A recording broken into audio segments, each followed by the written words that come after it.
là, il risque de choquer les chevaliers divins. Un petit Sommers par-ci, une petite Gunko par-là, et puis hop, un petit Gillingham pour finir au dessert. Mais cela dit, il y a un monde où il va nous faire rentrer dans la seconde partie d'Elbaf, puisqu'il va nous dire, la team, s'il renvoie des renforts, s'ils sont plus nombreux, s'il y a Shamrock avec son Cerbère, il y a moyen, là je suis fatigué, donc je vais devoir vous apprendre les rudiments d'une toute nouvelle technique. La vieillesse joue un rôle très important dans One Piece, vous le savez, on l'a vu avec Barbe Blanche, avec Roger, avec la maladie. Barbe Blanche mort debout quand même, hein. En effet, ce qui va effrayer Marie-Joise ici, ce n'est pas que la force de Scopper Gaban, non, c'est bien ses connaissances. Des connaissances qu'il va... Les connaissances du dévoreur de montagne.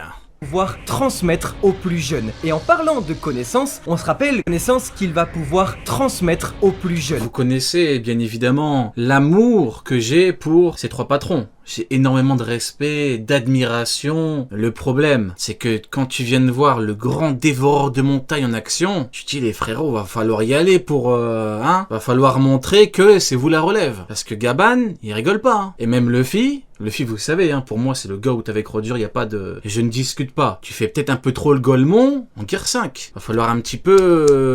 y aller directement et envoyer des bons coups pour montrer c'est qui le patron, parce que c'est ce que vient de faire Gaban. Et en parlant de connaissances, on se rappelle que le mec connaît le One Piece, mais il n'est pas tout seul.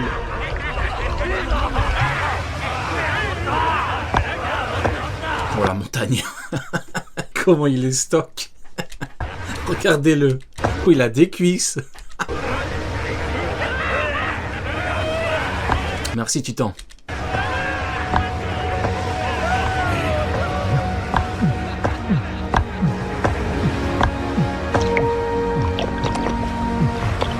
Là, j'ai envie de parler quand même de quelque chose qui est vraiment très... Parle-en, on t'écoute.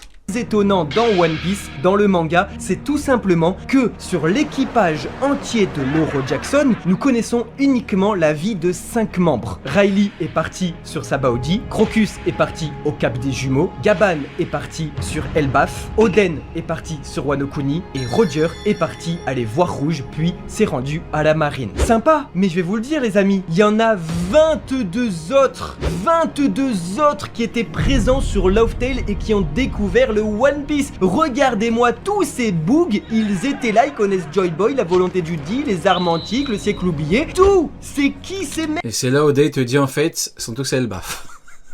Alors là, le slip de Summers, il va craquer sous la pression là.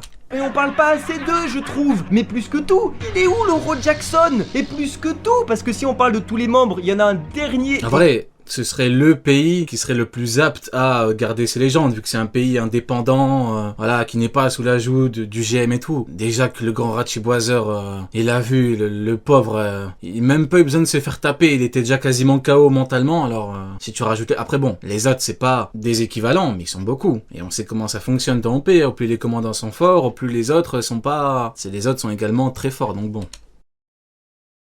Ultime, c'est le... Tu prends un Sunbell, j'imagine même pas son niveau à Sunbell, hein. Le King œuf sur le bateau. C'est l'œuf de Luffy. Cet œuf qui est là depuis le début, depuis Strong World, depuis la bataille d'Edward contre Shiki. Ça fait 16 ans que Eiichiroda n'oublie jamais de le dessiner. Et voilà, du coup, petite digression, mais moi j'aimerais trop avoir votre avis. Est-ce que vous pensez que ces hommes-là, ils ont été éliminés par Imu parce qu'ils n'étaient pas assez puissants comme Gaban et Riley pour survivre? Il y a un Lenny Repsa là. Tu vois, le Lenny Repsa là, il est là avec ses ailes. Et ben lui, Comment ça éliminé par Imu?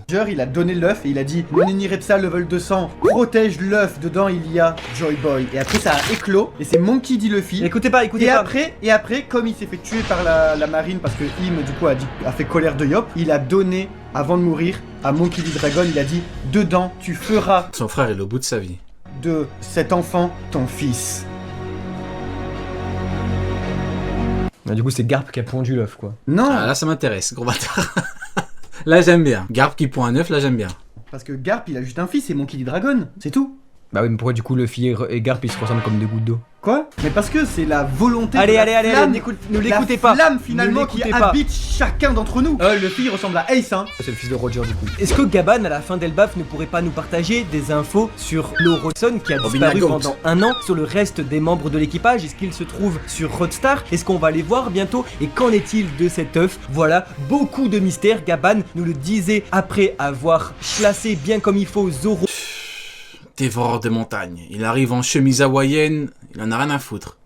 Et Luffy, il disait, si Elbaf est toujours debout à la fin, venez me rencontrer. Et là, croyez-moi... Moi, franchement, ce qui me fascine avec la rencontre avec Zoro et Luffy, c'est que vous vous rappelez, Zoro, devant King, Franky lui a dit, tu veux que je t'aide? Il a dit, non, dégage, je m'en occupe. Lucci, Luffy lui a dit, je t'aide, il a dit, non, dégage, je m'en occupe. Là, on y va à 2 euros, oui, oui, oui. Oui, mon capitaine, oui, on y va à 2. Je vous en supplie, s'il vous plaît, aidez-moi. Combattons-le ensemble, au nom de l'amitié. Pas le même game.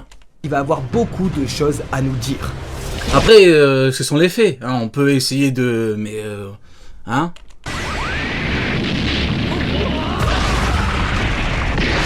Bon, on va pas se le cacher, les chevaliers divins, maintenant que leur secret est dévoilé, à part le chantage, ils peuvent plus faire grand chose. Donc, dans le récit, ça va manquer... Gaban l'aurait tellement éteint... Hein. Ouais, bah ouais, mais après... Ah oui, à part les anglophones qui pensent que Zoro a le niveau de Kaido, les autres, tout le monde est au courant que Gaban l'éteint, quoi. C'est pas pareil. Certes, il est vieux, il a un certain statut, c'est pas comparable. Il y a un petit peu de drama. Et quand Garp il dit on va pas s'occuper de Barbe Blanche et Riley en même temps, c'est comme s'il disait on va pas s'occuper de Barbe Blanche et Gaban en même temps. Il y a aucun monde où il dirait on va pas s'occuper de Barbe Blanche et Zoro en même temps. Enfin, arrêtons de prendre les gens pour des cons, ne serait-ce que de petites minutes. Ça va manquer de tension, On s'en fout, c'est ce qu'on veut. Gaban, défonce-les. De manière méthodique, un architecte, s'il vous plaît. Exactement. Il est sous substance, il me fume.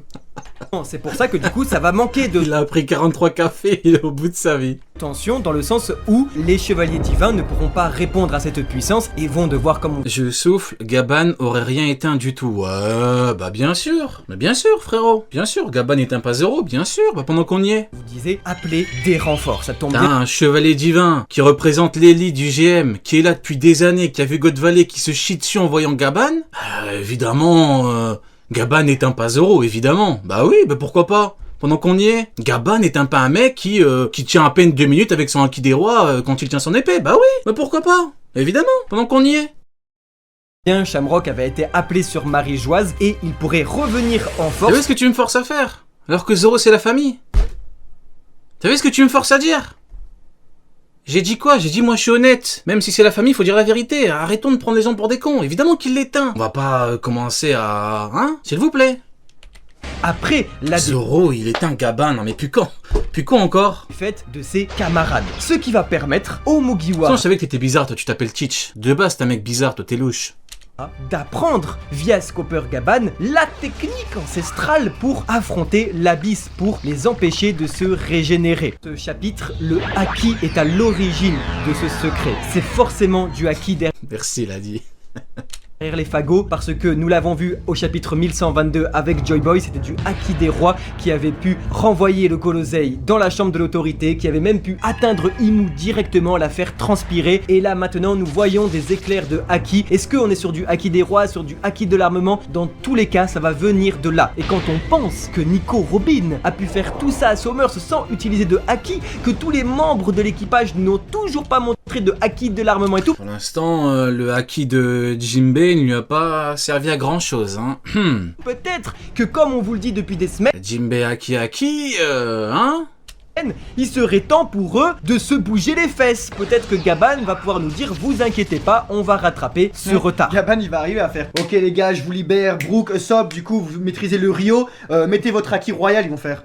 Le quoi? Ainsi, comme les Mugiwara vont apprendre ce secret et qui vont pouvoir combattre la marque de l'Abysse, il serait donc temps pour Marie-Joise de déployer tous ses chevaliers divins, tout comme Echiroda l'avait fait avec le Golosei sur Egghead Island. Après, premier degré, honnêtement, pour vous, tu remplaces Gaban par Garp, qui fonce sur Summers. Premier degré, mettez toutes vos inimitiés de côté. Est-ce que vous pensez vraiment, enfin, est-ce que vous pensez, j'essaie de poser la question la plus neutre, de façon très neutre, est-ce que vous pensez qu'il réagit de la même manière?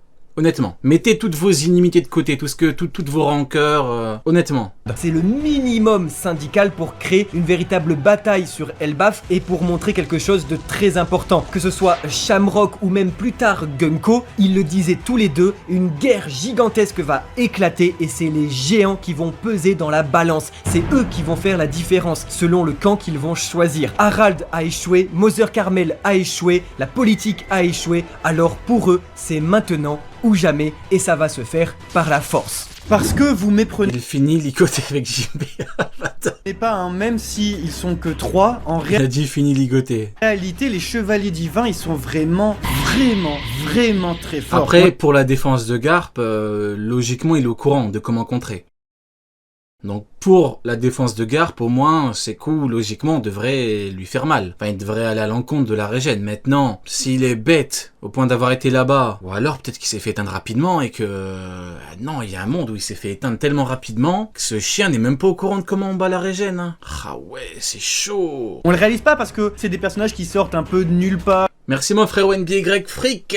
Merci mon frérot. Pourquoi logiquement parce que il est à God Valley. Maintenant, j'ai un peu sorti une phrase bateau, hein, tu connais. Après, lui, il est du côté des chevaliers divins, donc peut-être pas. Ouais, je sais pas.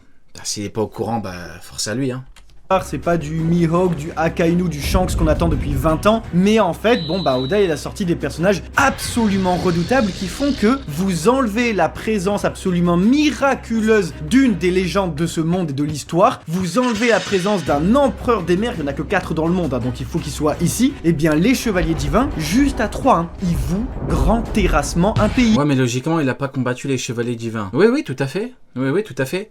Maintenant, moi, je pars du principe qu'il était là-bas. Maintenant, c'est vrai que ça m'étonnerait que Roger ou que Gaban, je crois pas qu'il y en a un qui a crié « Il faut faire comme ça pour aller à l'encontre de la régène !» Donc bon, écoutez, s'il est pas au courant qu'il aille se faire foutre, c'est tout. Il vous le refaçonne. Maintenant, vous rajoutez Shamrock, vous rajoutez... Ouais, j'essaie de déterminer qui peut. Maintenant, il y a un monde où effectivement, il en est incapable.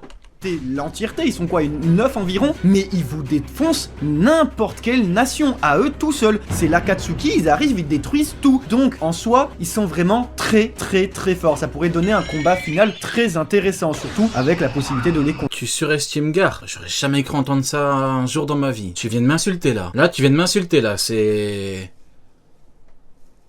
Là, tu viens de m'insulter de tous les noms.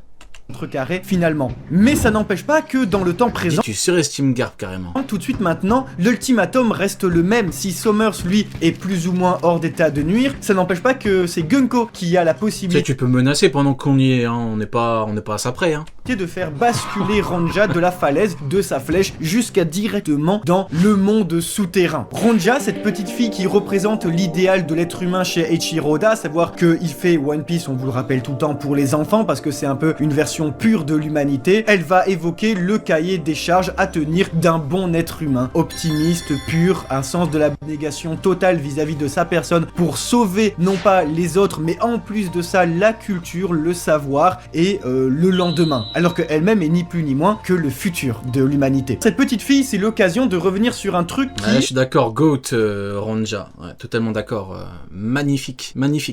Très bien amené. Je pense même que ça fait longtemps on n'a pas eu ce côté émotionnel, un côté émotionnel qui était aussi bien amené qu'avec elle. Avec l'étude de ce chapitre, nous a le dernier c'était quoi? C'était peut-être Ginny, je crois en vrai. Je crois vraiment que c'était Ginny le dernier. Du chapitre précédent, c'est que finalement, l'équipage de notre cher Colon, on vous disait qu'Eiichiro Oda, le temps d'un panel, il avait fait de Colon le héros principal de son récit, puisqu'il est directement inspiré de Vic le Viking, le dessin animé qui a donné vie à One Piece, puisque Eiichiro Oda kiffait regarder ça lorsqu'il était petit. Et bien, Vic le Viking, s'il est Monkey D. Luffy, Eiichiro Oda a pris le temps de dessiner tout son équipage, un petit bonhomme avec chacun son petit nom. Et ça, c'est pas rien, parce qu'on réalise en fait que ce sont les... Franchement, j'ai soufflé sur la page. Non, t'abuses un peu. Toi, t'abuses. Toi, t'as pas dosé, toi. Et Mugiwara. En effet, même si c'est pas une science exacte, on peut retrouver un parallèle clair avec les Mugiwara. Non, faut dire la vérité. C'est bien amené, c'est bien raconté, c'est bien narré. Arrête. Et ces petits géants avec la taille déjà de Mag qui va représenter Jinbe qui sort un peu du lot, qui est beaucoup plus fort, qui va parler de sa taille et de sa force. Nous avons forcément en capitaine Colon. Ponja, non mais sérieux. Pour Luffy, nous avons ils ont aucune pitié, ils ont dit Ronja, ils ont dit Ponja carrément. Côté un petit garçon qui a l'air d'être quand même vachement costaud, sûr de lui, qui a le même regard qu'un Roronoa Zoro, c'est Scaldi. On a aussi forcément Johanna qui dit bien ne pas avoir de parents et qui a le même regard un petit peu triste de Nico Robin. Du côté de Bjorn, on retrouve un enfant blond avec une mèche de cheveux devant les yeux, Sanji, ouais. impossible de ne pas penser à Sanji. On a chez Karine une petite fille qui a un casque sur les oreilles et qui pourrait faire penser à Brook, même si son nez pourrait aussi nous faire penser à Usopp avec également son casque sur les oreilles. On vous a dit que c'était pas une science exacte. Et enfin, nous avons Nami avec Ilva juste à côté du capitaine et qui est totalement effrayé de la situation. Berthe pourrait également jouer le rôle de Usopp qui est totalement effrayé par sa mère quand Ouais. Sauf que le gamin, bah, c'est un gamin. Et que l'autre chien, bah, commence à avoir de la bouteille dans la piraterie. Donc faudrait qu'il arrête de se chier dessus constamment comme si c'était un enfant. On sait que la mère de Usopp joue un rôle très important dans son rêve et dans son ambition, on se dit que ça match. Et enfin, nous avons la petite Ronja, impossible de ne pas penser à Chopper par son optimisme, par ses grands yeux comme ça, elle est toute C'est la mignonne. mascotte. C'est vraiment la plus mignonne de tous les enfants, donc elle fait tout de suite un parallèle avec Chopper, et c'est bien cet optimisme-là qui va pouvoir changer la donne, parce que écoutez bien ce qu'il pourrait se passer. Au final, l'ultimatum reste donc le même pour les chevaliers divins, qui pourraient te dire Summers il peut plus rien faire, mais moi Gunko je peux encore décider. Allez hop, ciao Ronja, les gens, vous voulez pas nous suivre, regardez de quoi on est véritablement capable. Et là, Regardez-moi ce mur de Genie, formidable. Ronja tombe, mais en bas il y a le monde souterrain. Ronja qui dit ne vous inquiétez pas, dans tous les cas j'ai toujours beaucoup de chance et je suis super optimiste. Magnifique, regardez-moi ce mur. Énorme drama, tout le monde est là en mode non, même Non, Gaban impuissant qui est à l'autre bout ne peut rien faire. Cependant, en dessous, nous avons bien évidemment Monkey D. Luffy, Zoro, Sanji et surtout Loki, le prince Ouais, maudit c'est la totale. Hein. Tous les Grinch sont en bas. qui pourrait, nous l'avons vu avec les géants Ajrudin et l'équipage tombé et Luffy qui faisait un gigantesque Fuzen pour les rattraper, nous pourrions avoir la même chose ici pour la petite Ronja, faisant donc de Loki le nouveau héros d'Elbaf. Alors que Gaban Par contre, à la place de Jarl, l'enfant, vous la sauvez ou pas? Là, on est dans un dilemme, hein. C'est quelque chose de très profond. Les livres ou l'enfant? Vous la sauvez pas? Vous sauvez les livres. Et après, on dit que c'est moi qui ai le cœur noir. Et bah putain. forcerait les chevaliers divins à prendre leur retraite Et après, on dit que c'est moi qui suis mauvais. Hein. Vous vous rendez compte ou pas? sur Marie-Joise, le temps de appeler des renforts et de revenir donc en force. Il apprendrait au Mugiwara et Tutti Quanti les rudiments du nouveau Haki leur permettant de les blesser. Et les géants diraient mais alors, c'était qui ces gens-là? C'était quoi? Et Scopper Gaban dirait ça, je les connais bien. Moi, je sauve l'enfant, évidemment. Moi, je suis comme Sony. Moi, je travaille à temps partiel à l'UNICEF, évidemment. Évidemment. Hein, je peux pas à la fois autant chier sur Garp vis-à-vis des bébés et ne pas... Bon, en vrai, c'est un peu un cas extrême. C'est pas un bon exemple. Garp, c'est vraiment gratuitement qui tue des bébés et des femmes enceintes. C'est pas... On peut pas comparer. C'est pas la même chose. Des chevaliers divins. Et les gens ils seraient là, des chevaliers divins, non mais qu'est-ce que vous dites? Des chevaliers quoi? Et à ce moment-là... Non, c'est compliqué. En fait, vous savez pourquoi c'est compliqué? Parce que, en fait, au-delà... En fait, c'est plus, entre guillemets, c'est pas juste l'enfant ou les livres. C'est aussi l'acte, c'est aussi un symbole de soumission. Parce que c'est un ennemi qui vient chez toi et qui te dit, tu dois le faire. Et c'est là où c'est compliqué. Parce que, de mon point de vue, bibliothèque qui brûle, ou il y a l'enfant dans une maison. Tu peux en sauver qu'un. Je vais sauver l'enfant. Par contre, là, c'est compliqué. Là, c'est un ennemi qui vient te dire... c'est compliqué. Très intéressant, c'est que Loki qui arrive avec la petite Ronja dans les bras, qui font ah non c'est Loki, Oh, il est libéré là! quoi, mais il est libéré, mais c'est grâce à sa libération finalement qu'il a sauvé Ronja, donc ça excuserait le fait de l'avoir déchaîné, donc peut-être que ok on va l'écouter, et là il nous dirait un truc important, il nous dirait j'ai un truc à vous dire, mon père Feu Harald le Goth était en réalité un chevalier divin, et ça sonnerait directement dans l'esprit des gens qui diraient Je viens de capter que... C'est sweet. Ouais, j'avoue, bizarre un petit peu le pull du GM là. Oh, bizarre un petit peu le... T'as quelque chose te reprocher? chevalier divin, mais Scopper Gaban, Loki, vous êtes en train de dire que notre Tu lui mets un homme poisson, il le frappe. roi tant aimé Tu mets un était homme poisson devant lui, il le frappe.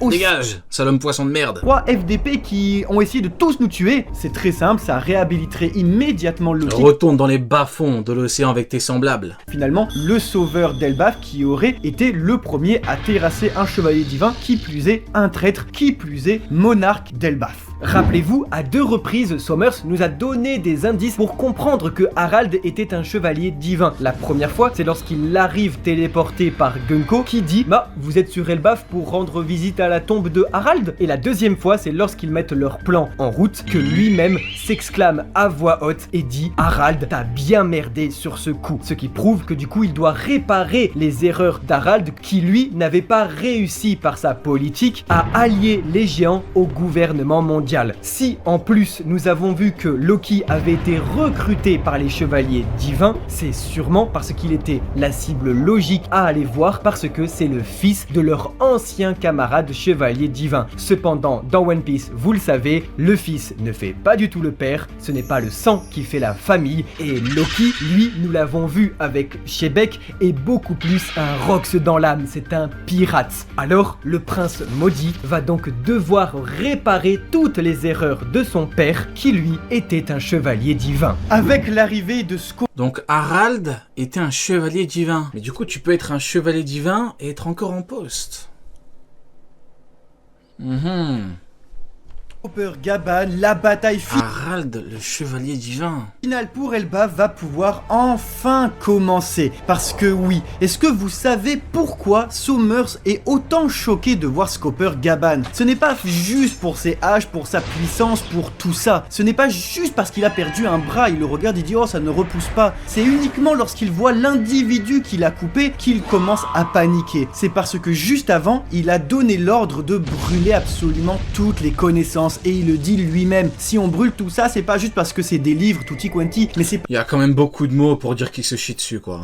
parce que... Mais bon, c'est pas grave. Mais il y a quand même beaucoup de mots pour dire que il est en train de se chier dessus parce qu'il est devant le dévoreur de montagne. On veut supprimer votre histoire, on veut supprimer votre culture, on veut supprimer toute votre trace dans l'histoire de l'humanité. Mais le problème, c'est que lorsqu'il voit Scooper Gaban, homme qui a découvert le One Piece et qui connaît les secrets de ce monde, il pige à l'instant qu'il vient de tomber sur une bibliothèque qu'il ne va pas réussir à brûler. Il est tombé sur une bibliothèque qu'il ne pourra pas brûler. Ah, la phrase de fou, je suis mort. Il est tombé sur une bibliothèque qu'il ne pourra pas brûler. On est dans Faites entrer l'accusé, là, pour ceux qui connaissent. À la fin, là, la fin des épisodes avec Ondelette, quand il dit cet homme qui aimait écrire. Écrit-il encore en prison? Tadam! Faut avoir la ref. Big up au frérot pour la vidéo. C'est l'heure de la Cross Guild. La ref de malade. Ah, ça fait plaisir, il y en a qui l'ont. Après, Ondelette, il a arrêté un petit moment maintenant. Entre temps, il y a eu d'autres personnes, mais bon.